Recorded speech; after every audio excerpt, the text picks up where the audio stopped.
Hello, boys and girls. I have a special message for you from the President of the United States. In the councils of government, we must guard against the acquisition of unwarranted influence, whether sought or unsought, by the military-industrial complex. And we are, as a people, inherently and historically opposed to secret societies, to secret oaths, and to secret proceedings. Reporter Ron Guide in our newsroom, and there has been an attempt, as perhaps you know now, on the life of President Kennedy. The initial attack on the destroyer Maddox on August 2nd was repeated today. Psychological warfare operations went into high gear. In retaliation for this unprovoked attack on the high seas, our forces have struck the bases used by the North Vietnamese patrol craft. It would allow the president to wage war in Vietnam.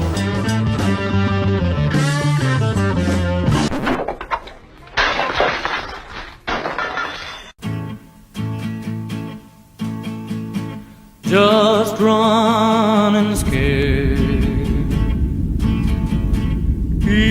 In 1976, Flight 455, which took off from Venezuela bound for Cuba, suddenly exploded. All 73 passengers and 5 crew members aboard died after the plane crashed near Barbados.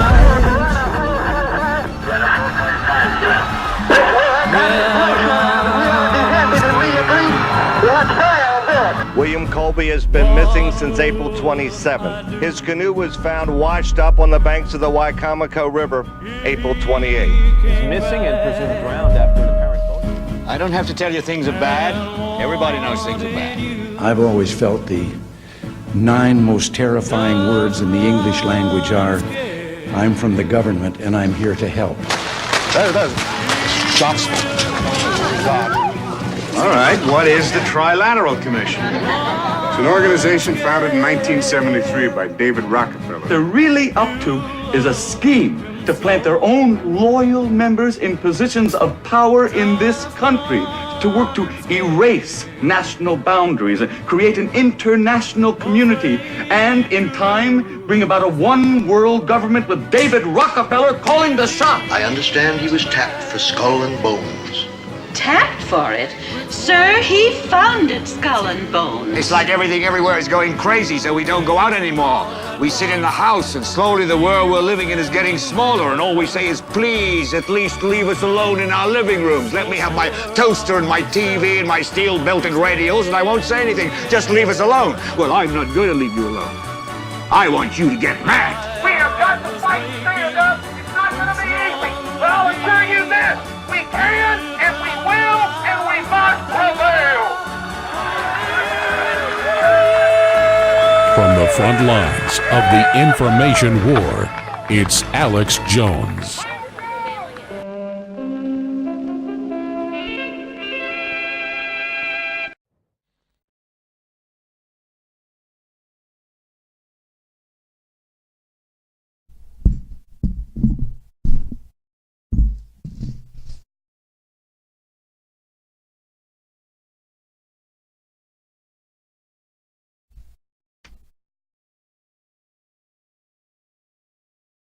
Good to see you.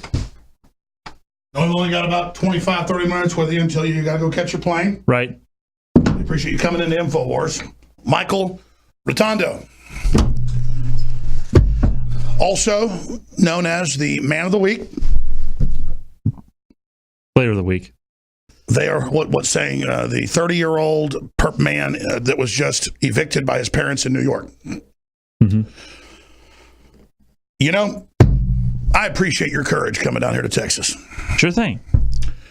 And I just want to say, on a scale of 1 to 10, people that have drug problems or people that are mentally ill or people that are criminals, you are not even on that scale. Great. That's nice to hear. Well, I'm not trying to be condescending. The media made you the ultimate demon in the world, both liberal and conservative media. Even the left that pushes dependency and paying for people's anchor babies and sex changes. I shouldn't have paid for somebody's sex change or their nose job. And so I was kind of jumping on you a few days ago, a little bit, but still saying, wait a minute.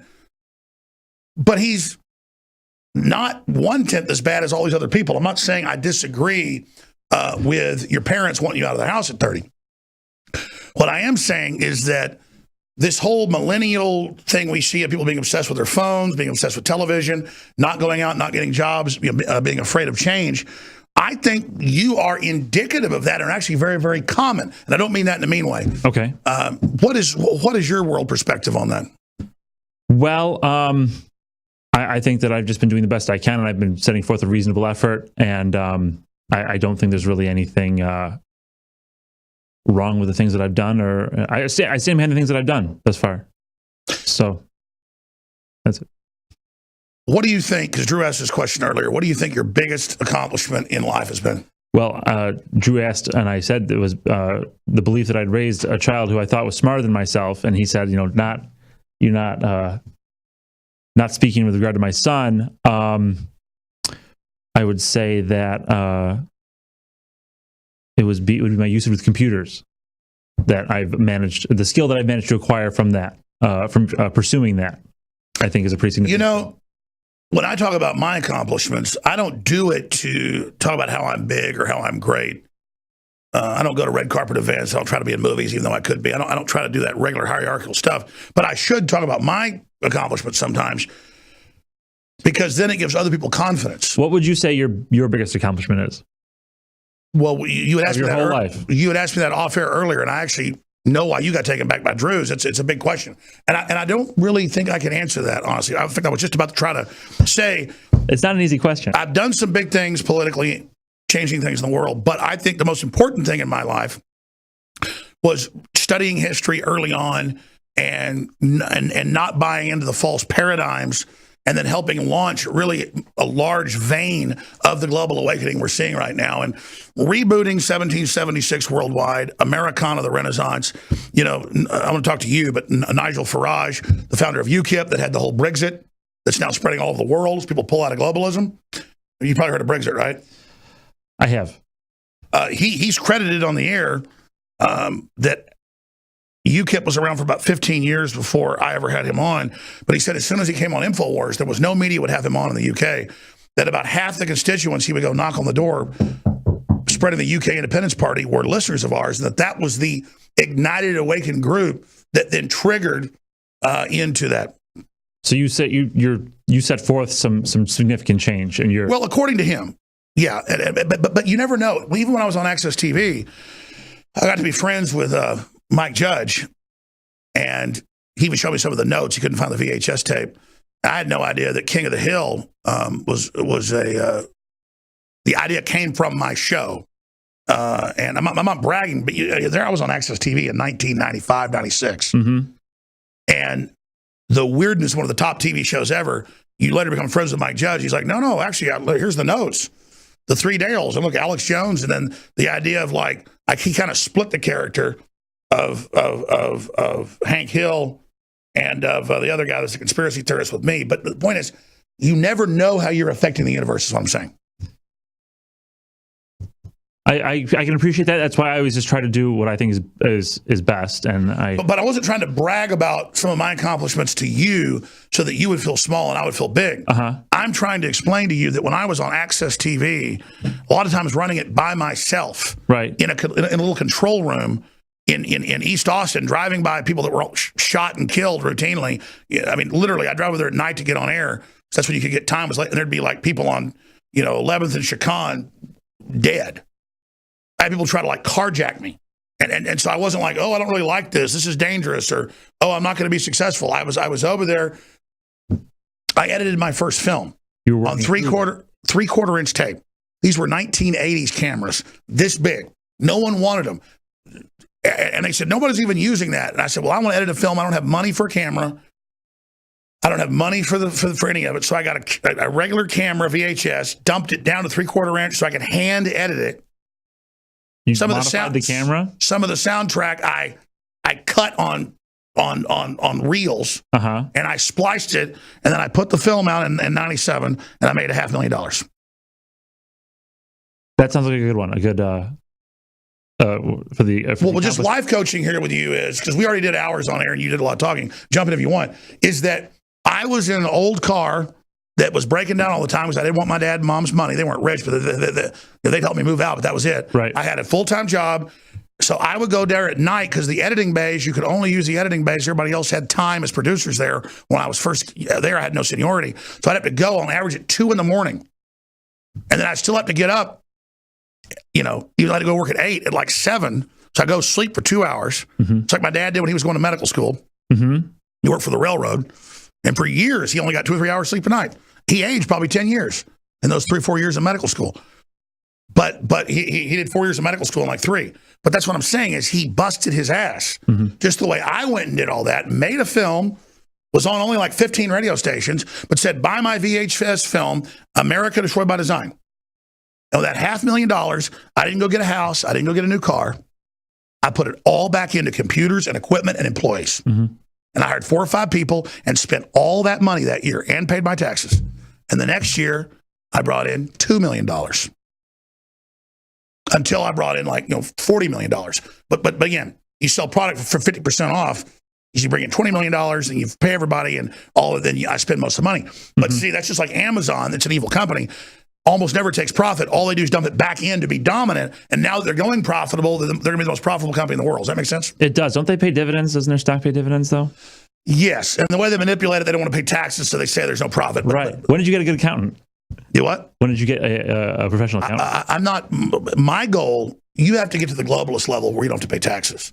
And then they have special accountants that are political. I pay a lot of taxes because I'm just a regular guy.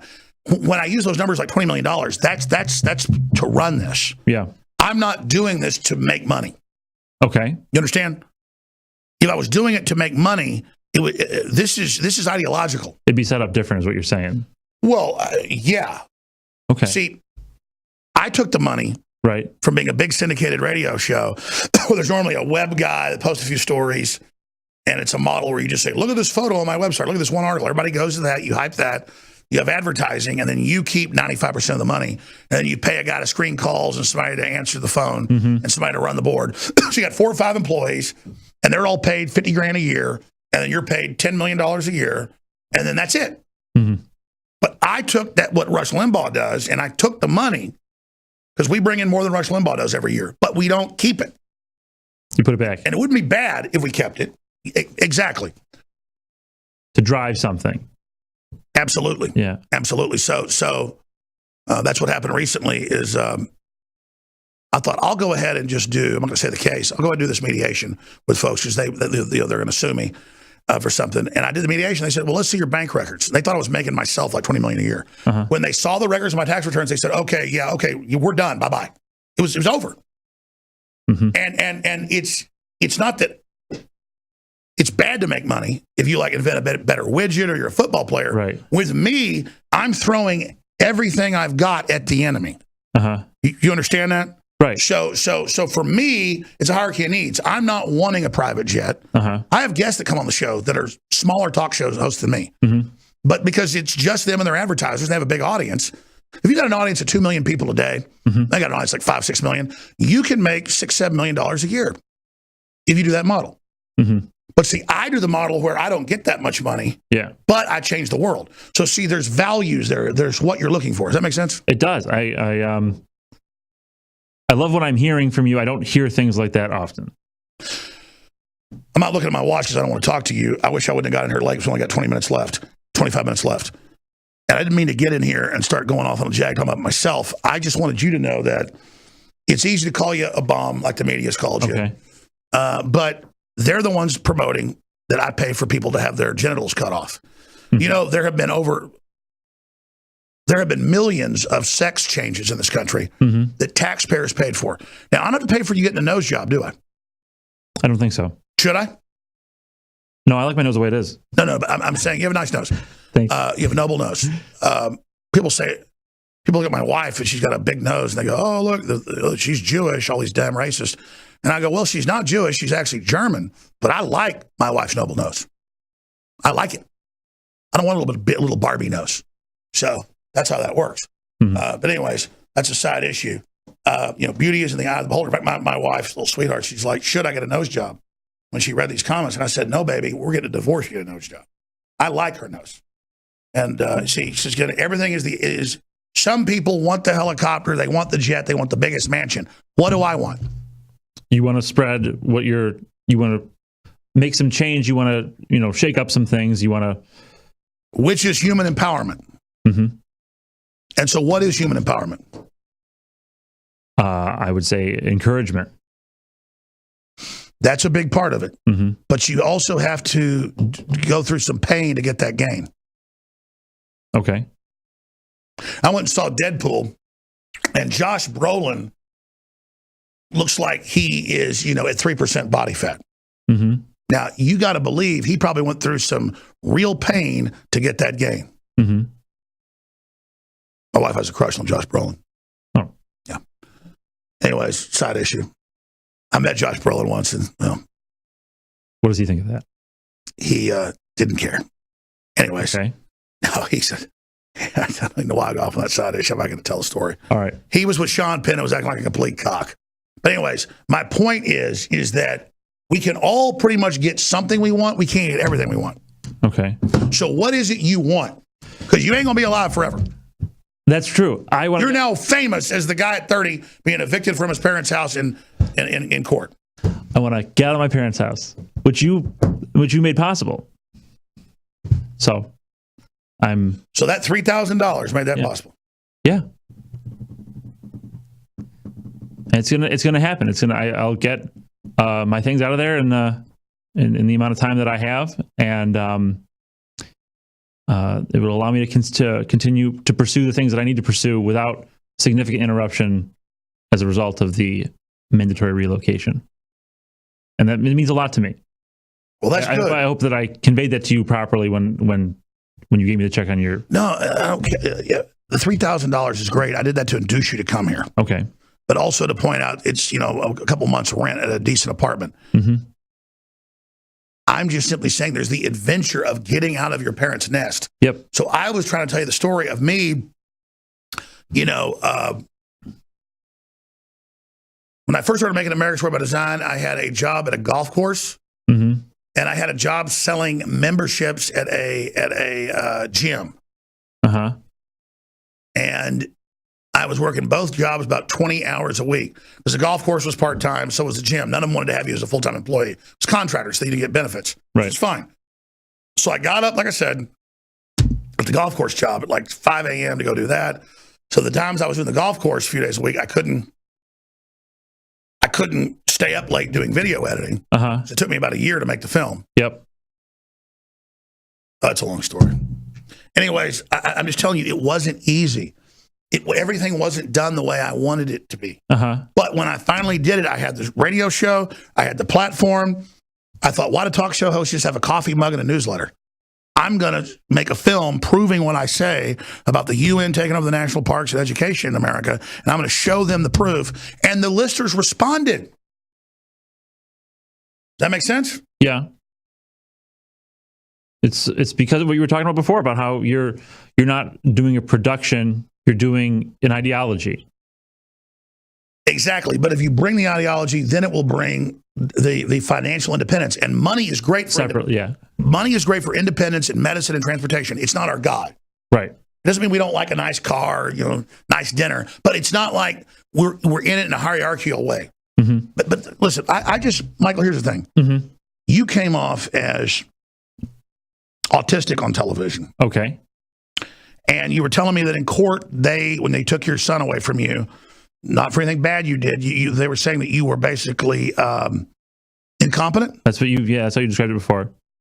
But you were saying that's what they said. That's a very reasonable characterization of what happened. Yeah. I don't think you're incompetent. And I've seen people like you that if they're given a chance to actually go out and have a mission and build on that, then the confidence of having their own apartment, their own car, then their own house, their own thing is infectious. And then they turn into a whole other person. Instead, there's a lot of people like you who don't just stay in their parents' house. They get recruited by the globalists. They get filled with a hateful ideology and then turn against us. Mm-hmm. And then they unthinkingly beaver away to attacking. Because you're a smart guy. You said a ton of witty stuff live on air today. Yeah. Thanks. I mean, you were very talkative earlier. You were about half the talk. Today, you're not talking much, or this afternoon, which is fine. I just want to dominate this discussion with you. Oh, I'm sorry. I don't have a lot to say, honestly. With I'm agreeing with everything you're saying. So it's hard for me to really have something to share if we're both on the same page because you're explaining to me, about your ideology. So what do you want to do with your life? Well, I kind of want to run my business. I want to. And what is your business? I don't want to connect the two things. I don't want to bring. But see, if you're on air with somebody, you don't have to get into your specifics. Yeah, I don't have the infrastructure to support the kind of thing that if I mention it on air, I describe it on air. So then you have to build another company that is in reality to then take the money to do the experimental thing. You can't always go to You can't go to 12th grade in the first grade. That's why I don't want to mention it. That's why I don't want to talk about it. Well, no, but you kind of hinted at it. It's like legal advice? No. We were saying you're like working on legal stuff? It's my own legal stuff. It takes But listen, here's the thing. You have to say what your ideas are. Nobody's trying to steal them. I'm trying to understand this. What is just go past the fear. Go past the never getting here. What is the thing? What is the business? Just in a generality. Tech. Information technology. Okay. Okay. And there are a lot of guys like you who aren't stupid but are kind of quirky who have tech ideas. So, in general, what's the tech idea? It's not really an idea. It's just it's an ideology.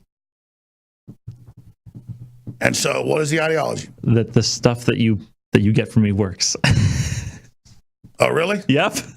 So, like apps, or what is it? Whatever it is that I offer. That if you come to me and I can offer it to you, and we go through with it, that it'll work. I know, but sometimes you have to work with the tools you've got. Like I told you, right? I had old 1980s editing thing that no one would use. I had a used $100 camera. I had these things. I had a Radio Shack, $100 mic is all I could afford, wireless. I got my cousin to go with me on the road, but it didn't matter. People saw what it was successful. That's what I'm telling you. Is you gotta play with the cards you're dealt, man. Right. And if you win at the lower cards, then you get the bigger cards. Right. You don't go to here automatically. You got to go through steps. Like if you're going up steps to a place, you jump all the way 5 floors up right away? No. You do not. So what I'm telling you is, in life, you've got to choose basic steps. Uh-huh. And then you've got to try those steps. And if you fail, it doesn't matter because you're going to learn in the process. Mm-hmm. And just because you meet bad people along the way doesn't mean everybody's bad. Right. The bad people... That's how racism happens. Like if you're a black person, you run into some racist white people, you think your whole life everybody who's white's racist. Or if you're somebody like me, I grew up in Dallas, so I had black friends when I was young that were nice. Then I ran into black racists that attacked me. I didn't blame all black people because I thought it was just people, good people, bad people. But see, other people, if they don't have enough experiences, if they don't have the good experience versus the bad experience, they don't understand there's different things out there. You know what I've encountered? I've encountered black people who will not discuss racism because they do not believe that people who are not black can understand it, and it's fine if people who aren't black can't understand it. But I think that not sharing it is the wrong approach, and that's what I've encountered. I've asked African American people. That's true too. But listen, the thing is real, but it's projected. We have the government documents to make it worse. It's amplified to just divert everybody from everything else that's happening. In like the media or just 5G is going to kill 1 billion people in the next 20 years from cancer. Now tell me how the goddamn racism is important. 5G is going to kill 1 billion people. Mm-hmm. It's estimated. What does it matter what color your skin is? And it's not that the race crap isn't going on. It's in the WikiLeaks that they project all the race stuff because that's how we're designed. We see each other what color we are. Right. We don't see radiation blasting through things, man. Right. But the globalists do. Do you understand? Right. Do you understand there is a scientific consciousness that is completely cold-blooded beyond anything you can imagine that is preying on you? And so as a man, you need to gut up and learn what that is and take the threat that's there and stop thinking by protecting yourself in a bubble and being real slow about everything you're going to do anything. You're not. You're dying. You're dying. You're dying. I think that the racism is more important than the 5G thing because if we die sooner from cancer, does it matter if we died sooner? Does it matter that we led good lives without hatred? See, this is the scrambled spiritualism I'm talking about. Okay.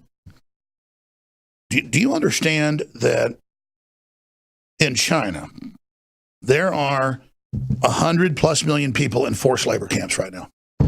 I haven't heard that specifically, but I've heard there's a lot of terrible things in a lot of different countries. Oh, the Central Committee, that's public. I personally haven't heard. They say Mao Zedong was responsible for 84 million dead. The Chinese do. Okay. That's in the. Our CIA says 65 million. I don't know the true number. 65, 84, whatever. Do you understand that they're killing millions of Buddhists every year and Christians and selling their organs? I did not know that. But see, there's not this psychological fun because it's Asians killing Asians. So it's not as sexy as Oprah Winfrey and Roots. Okay. And some dumbass black guy going, hey, with a bullwhip beating black people. Do you understand that industrial level human cloning is going on? I did not understand that. Oh, it's admitted. That's what I mean, brother. We're not in Kansas anymore. And they know that we are Christians and we've got guilt and we're the West. Even if we're not Christians, we have this ethos so that we're all worried about how we're bad while the whole system's moved on light years down hell. You've got to get past all this stuff. That's why I brought up the race stuff, because that's the new religion of the right and the left. That's all we worry about is it bad? How bad is it? What's going on?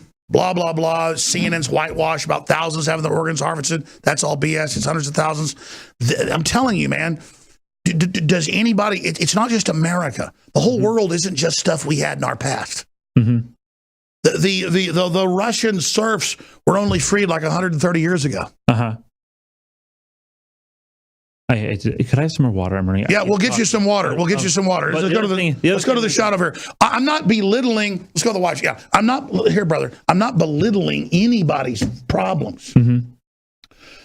But if 5G is killing us, we should ban it instead of saying, "What does it matter if we've had good lives?" Or is 5G like a new life form to you? A new thing. You act like it was a girl, like it's a friend. Like 5G is already massively increasing brain tumors and already killing people in every lab study. Personally, so when I'm at, so wait. Go ahead. If it kills us, it doesn't matter as long as we're loving. You could say I would. Yeah, that's kind of what I'm saying, but it's a little. No, I understand what you're saying. It's very ethereal. Yeah. Just something neutral that kills us doesn't matter. But the human passion of people disliking each other for what color they are, that's paramount. I don't think it's going to kill us as I don't think we need it either, the 5G, because realistically, the infrastructure that we have available to us. Okay, well, they're putting it in ubiquitously. Let me ask you this. What do you eat in a day? What do I eat in a day? I'm not perfect, I'm myself, but what do you eat? I eat a lot of beef. I like beef, so. Take vitamins? I don't. I try to eat vegetables, and I do. Well, you don't look unhealthy. I do a lot of unhealthy things, but I'm going to give you some things. There's also a plug here. I'm going to give you Alpha Power. Okay. Which I had them set out for the body and mind formula, the strongest endocrine type booster that we can come up with safely. So okay. I want you to man up here without a prescription. Safely without a prescription. Well, we're not going to call it a drug. Okay. We're not calling it a drug. Right. This is Mother Nature. Sure. I'm going to give you 2 bottles of Alpha Power. Okay. Infowarstore.com. Go ahead and take them. Thank you. And they couldn't find a new bottle around here. This is one I was taking in my office, but I'm only taking a few doses. This is X2. Okay. This is deep earth crystal iodine. Okay. The good halogen. And I'm serious, the pineal gland and all that, you need to research that. This is a big game changer. I used to swim 2 miles every couple days. All of a sudden, I couldn't lose weight. I'm still a little bit overweight. So I'm a husky guy. But I lost like 40-something pounds once I started taking true iodine. Well, no, I was swimming and working out. I work out a lot less now because I've gotten lazy because of X2. Okay. The good halogen. You know what happens if you don't have real iodine in your body? No. Your body grabs the bad halogens, which are bromine, bromide, chlorine, and fluoride. Uh-huh. So a couple drops of X2 a day probably have a detox effect in about 3 weeks. And I'm serious. I want to have you back on after you've taken these. I want your real response. I saw some reviewer stuff. They said, his super male didn't grow my hair back. We don't say it does that. In fact, it might make it fall out. So anyways, that's what testosterone does, I tell you. The Killing of Uncle Sam. This is one of the best history books currently written that is working with some top guys from the CIA and Pastor Rodney Howard Brown that you're going to read to understand how the world really works. This is ultra accurate. Okay. So we sell it at InfoWarsStore.com, but I want to challenge you. Will you read this book and come on and tell me what you thought? How long do I have to read it? Well, it's not YouTube. It's not the internet. It doesn't flicker beautifully.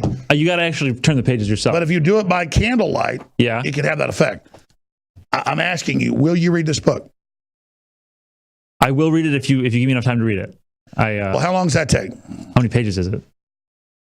I mean, I read it in about a week and a half, only reading like 20 minutes a night. So it's 300, 400 pages. And 3 weeks? Absolutely. We'll have you back on the show. All right. Do I got to read that one too? It's not got to. But in the 3 weeks? It's get to. No. This book, I mean, I can sell a lot of books. This is a very important book. I don't want to come back and not have done my homework. Well, let's do 3 weeks. You come on about this book? Yeah. Uncle Sam, Killing Uncle Sam. And then you heard of this guy, Roger Stone? The name's familiar. Well, he's Trump's former wingman. Uh-huh. Do you know what a wingman is? Yeah. What's a wingman? Kind of like has like a tactical support type thing. Yeah, there's no Russians, there's just women. I would still describe it as a tactical support, but okay. Well, no. Gay guys have beards. Have you heard of that? No, I haven't. A lot of gay guys that are they'll have a woman they're married to, but they're really gay. Oh, okay. Trump's not gay. Okay, but Roger Stone has been his wingman for 40-something years, off and on. Mm-hmm. What's a wingman? Well, you described it as having someone who helps you with women. That's right. Okay. So you might want to read what Donald Trump's wingman has to say. Okay. Now there's that for you right there. Because see, you want to get in that world where there's wingmen. Can you imagine being part of that? Don't you want to be a wingman and then have a guy that's your wingman?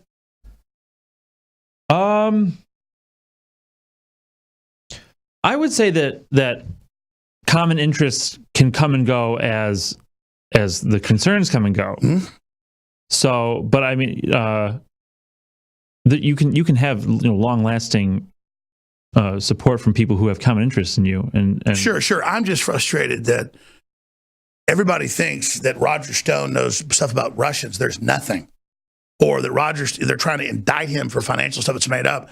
And then the whole entire media does not even know, because they're so freaking stupid, what Roger Stone is. Not just a political advisor to Trump, what he is. I already knew this from other sources, and I went and looked. The New York Times knew 30 years ago who Roger Stone was to Trump. So I'm not giving out anything secret or any confidence. Uh-huh. I'm just saying you might want to read. The book should read Donald Trump's Wingman. Then it would be a bestseller. It doesn't really get into that, but it is How to Win at Politics, Business, and Style. Roger Stone, InfoWarsStore.com. But you'll probably buy it at Amazon because it's $1 cheaper. He gets $1.50 for every order you do of taxpayer money. So screw yourself. Go to Amazon and buy it. I don't care where you buy it because it supports Roger. But brother, here's the deal. We got 10 minutes left. What's your takeaway from the talk we've had? That you and I share a lot of common. We share common ideology, and personally, it's a unique thing to have the ideology that you and I both have. Well, quantify that ideology. Define that. You know, define that ideology. Like a grassroots type goal, like grassroots things built on grassroots growth. Here's what you need to know. Your greatest accomplishment is the fact that your ancestors went through so many crises and threats and disease and war, and that you are their genetic expression. Okay. So you are your ancestors in that great space-time continuum. The fact that you exist is an ultra-massive success in this universe, where I would imagine biological life, compared to the sum spectrum of the universe's measurements, is in the Googleplex level sub-point calculation. So the fact that you exist and are made in the image of God, a sentient being in the space-time continuum, makes you a super creature in the entire vortex of this dimension. Of existence. Or existence. Okay. So there's that. Then there's the fact that you procreated, even though you ended up breaking up with your fiance or whatever, and ended up losing your son. We had a great relationship for a long time. Mm-hmm. Understand? There's no judgment on you. That's a real thing. You went out, you found a woman, you had a child, you were fertile, you did that magic thing. That's the second thing you did. So you're part of this of the genetic and space-time electrochemical manifestation and genetic teleportation, time traveling system. It's life. It seems like a long time to us, but it's I know what milliseconds you mean. in the whole, like the universe and how it's all like. I mean, I'm all my ancestors. There's a time, the genetics of that before me is hyper warping through time. So this is just my ancestors and the energy all saw a big threat to us coming up to this point. So they built in momentum and then manifested what was needed in their energy in this time space to put me in. The cohesion of like existence and exactly to take us, all of us, next level. So I'm a lot of people here. You understand? We're all from each other. Exactly. But I mean, they're good people. They're not aggressive and hateful. And I just got to take on some bad people. So it's like in my mother's womb, all of it was decided with the mitochondrial DNA and everything to weaponize for me to come out. You understand? But everybody has that to a lesser or greater degree. You have to decide to manifest that in your genetics, but it's sort of expressing in your brain. So it might not have been done in the womb, but you can do it later. So Michael Rotondo, I'm trying to get you out of your prison here. And I'm not saying you're a slave. I'm not saying you're a bad guy, but there's so many other big vistas for you. So number one, well, that's just some geopolitical stuff, but you might want to read it. It was given to you, but it's also a plug. We got to fund something here. Now, that's all in this dimension, trying to get some. I'll read it. I'll read it and we'll talk about it. That's just about energy cubes, energon cubes. Now, moving forward, your ancestors had will and existed and were amazing at every different level. You now are here. You have now continued the bridge and created another level of that genetic electrochemical expression in the space warp you're making. So you've already executed the next level of the space warp. It's a space warp. Okay. Yes, you've now executed the next level.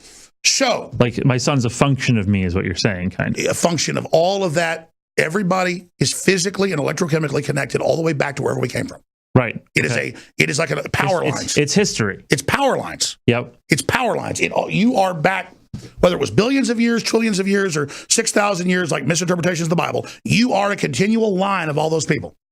Right. Their juice, their guts, their sweat, what they saw went through those genes all the way through to what you are right now. Pretty big. That's what makes life so exciting. And now you've taken the next step. You had a child. Doesn't mean you're perfect, and not everybody lives in this thing. I don't mean that metaphysically or physically, it can be both.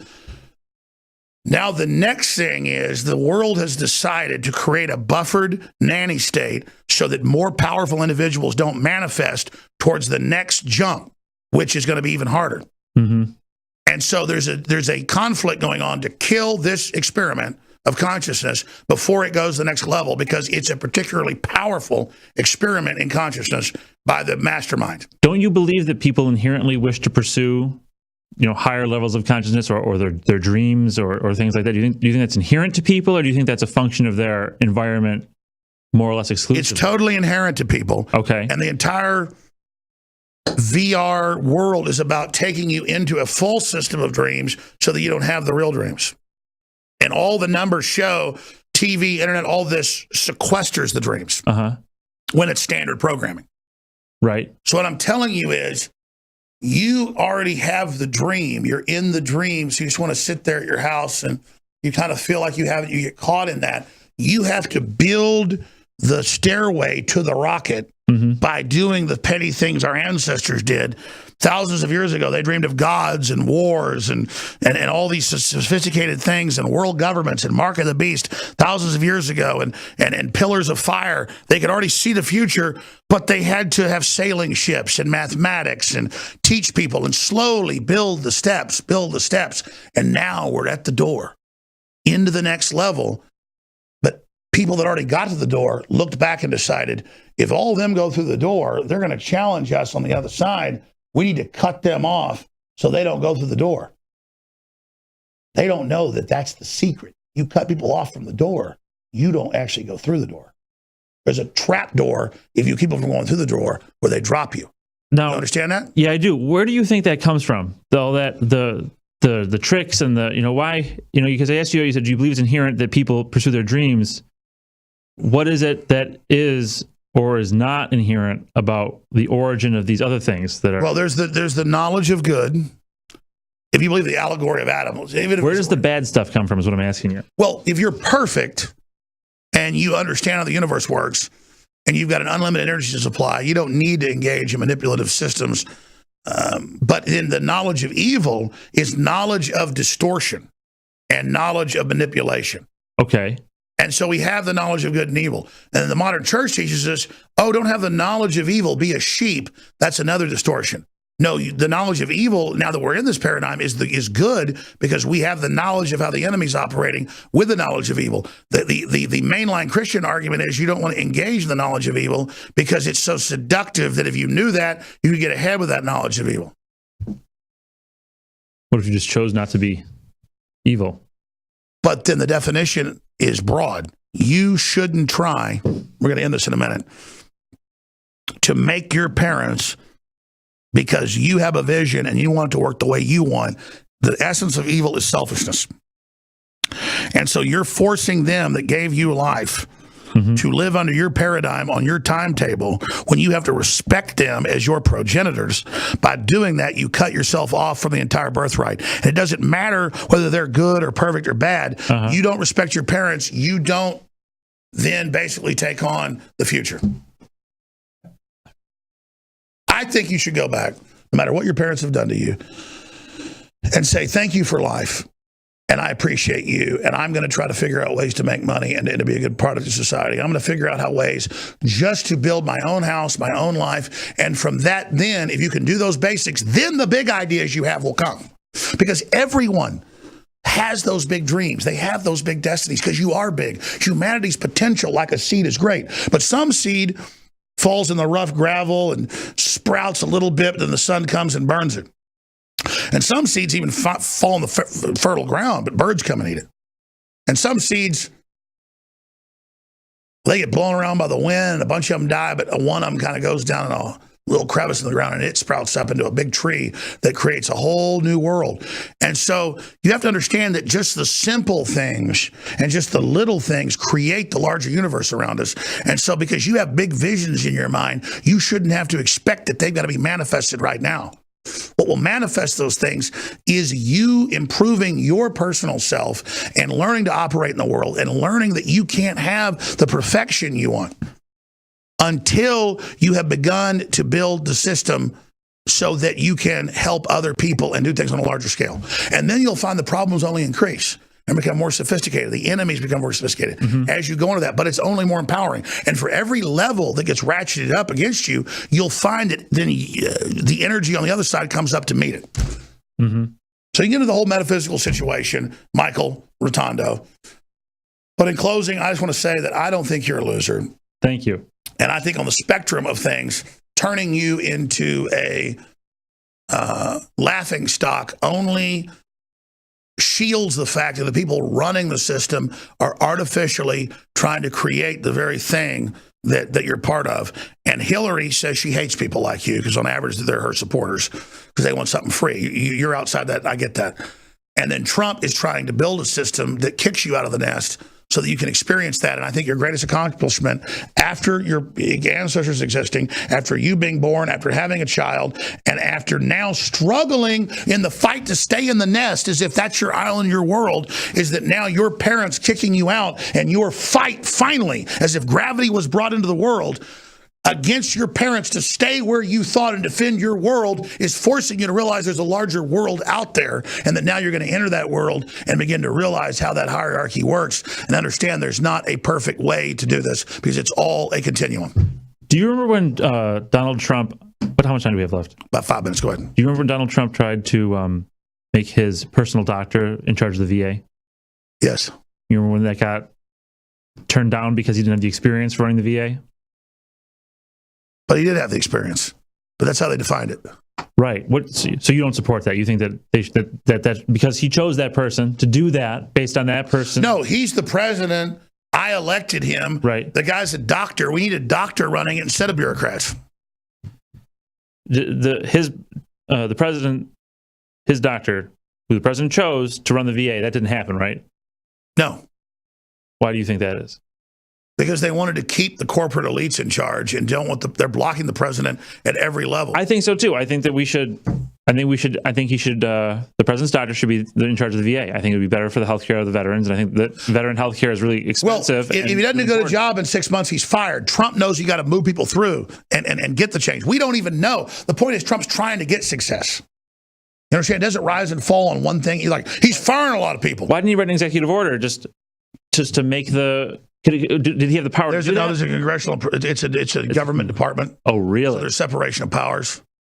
So the Congress has the funding purse power. Because and he probably could have... He could probably override it if he wanted to. Yeah, that comes a constitutional fight. Listen, I came in here, was wanting to talk to you. I've kind of been preaching at you. I'm just trying to get you to think small. Okay. Because thinking small towards a big goal is thinking big. I know so many people like you and like others that try to overthink things and want it to be perfect when they execute it instead of just getting it done. It's not going to fight. Mm-hmm. So many people, they start to fight with you. They'll punch you and get a good blow in and they stand back to see what it did. You don't think about who's winning in a fight. That's true. You think about beating their ass. And I don't use that analogy because it's so base. The guys that win fights are the ones that aren't thinking about who's winning. They're thinking about taking somebody on. I understand what you mean. I'm just saying, you need to not be mad. Don't get all into the argument of should you be with your parents, shouldn't be. Mm-hmm. You should be thinking about what's the best deal in the safest area. You don't even have your son back yet, but statistically, what's the safest area? What's near jobs? What's near transportation? Where can I get a place? What can I do? You should be thinking about, and you should be it's at a pizza place or doing something for whoever. You should be, when media calls you up wanting to fly you, as I've seen you on national TV, you should say, yeah, I need $1,000 to take off. You probably would have made $20,000 all the interviews you did. I wanted to give you $3,000 to pay for your flight to show you, not because, see, a globalist would look at you and say, oh, this guy doesn't know what he's doing. Let me take advantage of him. There's 7 billion people. Most of them are retarded. Uh-huh. This has been done by design. They're getting ready to cull everybody. They got the race-specific bioweapons ready, everything. I really don't want to be part of this process. I've been offered to be part of it. I really don't want to do it. So I don't want to kill you. You understand? Okay, yeah. That's good to hear. I'm not joking around, brother. All right. I'm not going to kill you. I'm saying, but I do represent on the good side the brainiac consciousness. The way I'm talking is standard operating procedure at the highest levels. Okay. This is the language. And you're like humanity over there, caught in a lullaby, caught in this trance with the computers and the entertainment and the choices, and they're trying to arrest your development in this, extended adolescence, which is done by design. And I'm telling you, that's death. That is statistically meant to destroy you. It doesn't matter if you're still a good guy. It doesn't matter if you're not a bad person. It doesn't matter. I get that. I'm saying these parameters statistically are designed like slaughterhouses for you to ship men into destruction. You understand? I understand what you're saying. The young boys that kind of buzz out and go into their own little world, they leave alone. The ones that stand up, they put on Ritalin. I'm familiar with that. Well, you been on Ritalin? No. They stopped doing Ritalin a long time ago. Ritalin gets abused. Well, now they call it Adderall, whatever. Adderall. Are you on any drugs now? No. When I said you act like you have a little bit of what they call autism, that's just their own term for it. The point is you need to realize that you're eccentric. Uh-huh. And have you ever done oil painting? Oil painting? Mm-hmm. No. You have enough of a name right now. If you struck while the iron was hot and started a website about yourself, and started a Twitter, and just said things you thought about the world, and then you're a little late, but if somebody like me promoted you a little bit, you would then be able to make a living selling oil paintings and making statements. I mean, I could see. Here's the thing: if you listen to me, I'm not an artist like that, though. Oh, exactly. You couldn't do that. Exactly. If you listen to me I could see 50 paths for you. And if you listen to one path, I could just not control what you did, but just give you a path. Because you're just an example of humanity right here, right now. Millennial, caught in the mind wash. So you won't. You're just like, well, I couldn't do that. I couldn't do this. I couldn't do that. But you could get on an airplane and get paid $3,000 to come here. And that's why I did this. Mm-hmm. You understand that, don't you? I do. And that check will clear the bank when you cash it. I can't imagine that it wouldn't have. I know. Well, listen, Michael, we got 30 seconds left, a minute left. Any final statements you want to make? Thank you for having me on the show. I really, it means you and I are going to be dealing with each other and working together for a while. But not if you don't start taking steps. We'll get there. We'll. No, we're not going to get there. The getting there is going up the steps. If you don't step on the first step and then step on the second step and step on the third step, you understand what I'm saying? Yeah. Then you can't get to the eighth step. I know what you mean. I'm not comparing you to a dog, but I had a Labrador Retriever, German Shepherd mix named Max when I was about 6 years old. And we lived by the highway, and somebody dumped him off. He was a sweet dog, but every time we tried to go, even he lived out, he was 15 years old, a hip dysplasia. I was there. He put him in the bed with me. Right before I moved out of my parents' house, strangely enough. He died the week before I moved out. I was like 18. I had him when I was like 5 years old, 6 years old, and we're putting the dog in the bed with me, sleeping with him, and I woke up, he was cold and dead in the morning, but he'd had a heart attack, we thought. But the point was, every time I tried to load him up in my truck or my dad's Land Cruiser, he would get scared and piss everywhere because he thought we were going to go dump him. How much time do we have left? We're almost over. The point I'm telling you is, listen. Yeah. He couldn't get over that trauma. I never beat the dog. Right. I love that dog. I buried that dog myself. Mm-hmm. That was the dog of my childhood. But he couldn't get past the trauma, and he couldn't trust me to get in the car because he thought I was whoever it was. We got him, he was probably about 7 months old, who was nice to him and sweet to him, but then dumped him on the side of the road. I grew up with my grandmother's dog, Sandy, and she was my friend for years. And I remember your father brought your dog to you to die with you. My father came into my bedroom one day and told me that Sandy was dead. Well, she might have died. That's not, he died, right? She brought her and killed her. He brought her to the pound, or not to the pound. Well, he thought you were emotionally weak and couldn't handle it. Really? He was proud of he thought that I was emotionally weak and couldn't handle what? Well, I was 18 and still living there, and the dog fell over. And clearly, and my dad checked him and said, "Yeah, his heart's palpitating. They're not going to be able to save him." He was 15, everything. So I got the dog and stuck it in the bed with me. And went to sleep, and he was dead in the morning. So you did that? Well, I lived there. And it was almost like an archetypal sign. My dog's dead, time to go. Because a week later, I moved out. That was the whole point of his childhood's end. Mm-hmm. But what I'm telling you about the dead dog is that people get trauma, and then they live by that trauma their whole life because the story was about the dog, not its death. Mm-hmm. The dog pissed itself and moaned and ran every time we tried to take it on a road trip. Right. Even though we took it on probably 50 to 100 road trips, it still had the trauma. I think the most important part is the question of, is it your speculation that my father handled Sandy that way because he thought that I was emotionally weak, or is it? No, the story was about the dog's trauma. I'm asking you where you're getting that information. No. I'm saying, where am I getting it from? I'm telling you, I've seen this before. Where are you getting that particular piece? People have to get. The dog was an animal. It was good, but it would not have available. That information wasn't available to me. It would not get past that it was traumatized, and no matter how nice I was to it for 15 years, or 14 is what it was, that it would not go to the vet, it would not go to the park, it would not go on a road trip with me, even though the road trips, it would always jump out of the car happily. Right. It thought it was being taken to be dumped and would beg me and plead like a person every time I took it, even though I did nothing to it, because somebody else did something bad to it. Right. And that's what the globalists do, is they pump out all this abuse to then blame on other people. And I'm telling you, you can't be like that dog. Just because you've had a bad experience in the world, you got to get back up on the horse and roll the dice again. With the same thing. No, it's always different. It's not the same thing. The definition of insanity is believing it's the same thing. The dog, the story is about the dog always being traumatized and me having to traumatize it to take it to the vet or to the park or to go anywhere.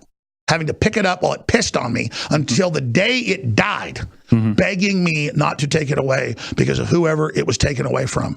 I didn't betray the dog. But every time I took it somewhere, I had to metaphysically experience the betrayal of the dog psychically again, because dogs are very psychic. Right. It's what we have them around, the psychic buffers.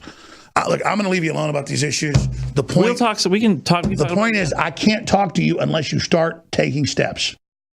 Because you are patient zero in extracting the millennials out of the trance they're in. Just like dogs that have been abused by the technology and the system and the neglect and the latchkey crap and all of it, you have to stop following the same thing. You're not that dog. You're not that same person. You're not reliving the same thing over and over again. It's a whole new world out there.